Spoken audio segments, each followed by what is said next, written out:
lot of people set themselves up for this idea that happiness is going to be right when I reach that goal. Yeah. Right? It's not now. I can't be really happy now because I haven't achieved this, that, and the other, Yeah, and it seems like people do that for pretty much all of life. And there's at least a heavy pattern of people who do that. I'll be happy when.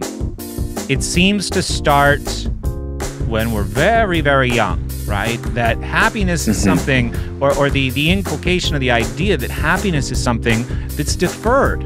Of course your life sucks right now. You're in school 40 hours a week. You can't drive, you don't even know how to cook. Yeah. And there are some things in life that you got to do that you don't want to do.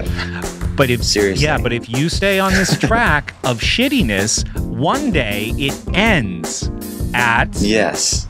college, death, right? And then college. No, it's not a direct route, right? There's a couple of stops along the way, and then you can be happy because you'll be free. And then you get to college and you say, this isn't ideal either, but one day there'll be a career. Get that job ticket. Yeah, and then maybe the career comes. Then you realize that the career entails doing things that you don't really want to do, and there's a lot of bureaucracy and corporate bullshit maybe, and IRS forms to fill out, and then pretty soon you're right back to square one with this quest for happiness, right? Yeah, so you walk around the office with your coffee saying, "Oh, Steve, is it Friday yet? Maggie, Is it Friday yet? Oh my God." So again, happiness deferred now on a 7-day schedule. But retirement. Yes. That's retirement. When I'll be happy, No more work to do. No more, adhering to someone else's schedule. I can be my own person, do my own thing. Unfortunately, at a time when I'm less vigorous, Yeah. That's one of the laments, I guess, about this aging process. Like if we could start out with retirement as teenagers and then gradually work our way into the the working world as we get older and older. Yeah. But it just doesn't work that way. Yeah, retirement, people can give up on their dreams, on their hopes, their passions.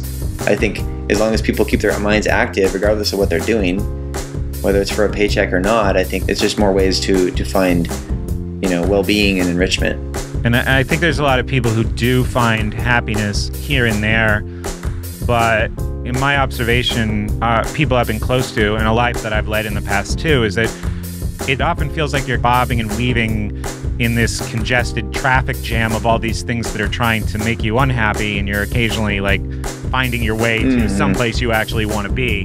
That happiness was something that you could find, but you really had to go out and like dodge other people trying to ruin stuff for you and sabotage happiness.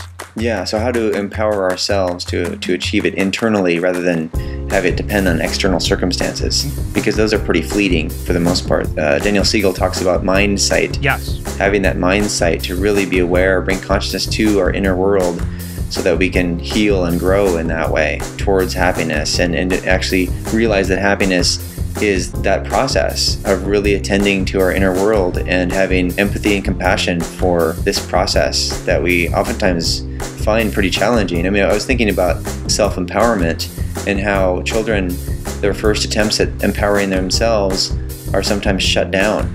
They're not allowed to do certain things that they are really excited about doing. And after repeated shutdowns, you kind of lose a sense of vitality for actually being empowered. Yeah. To chart your own course.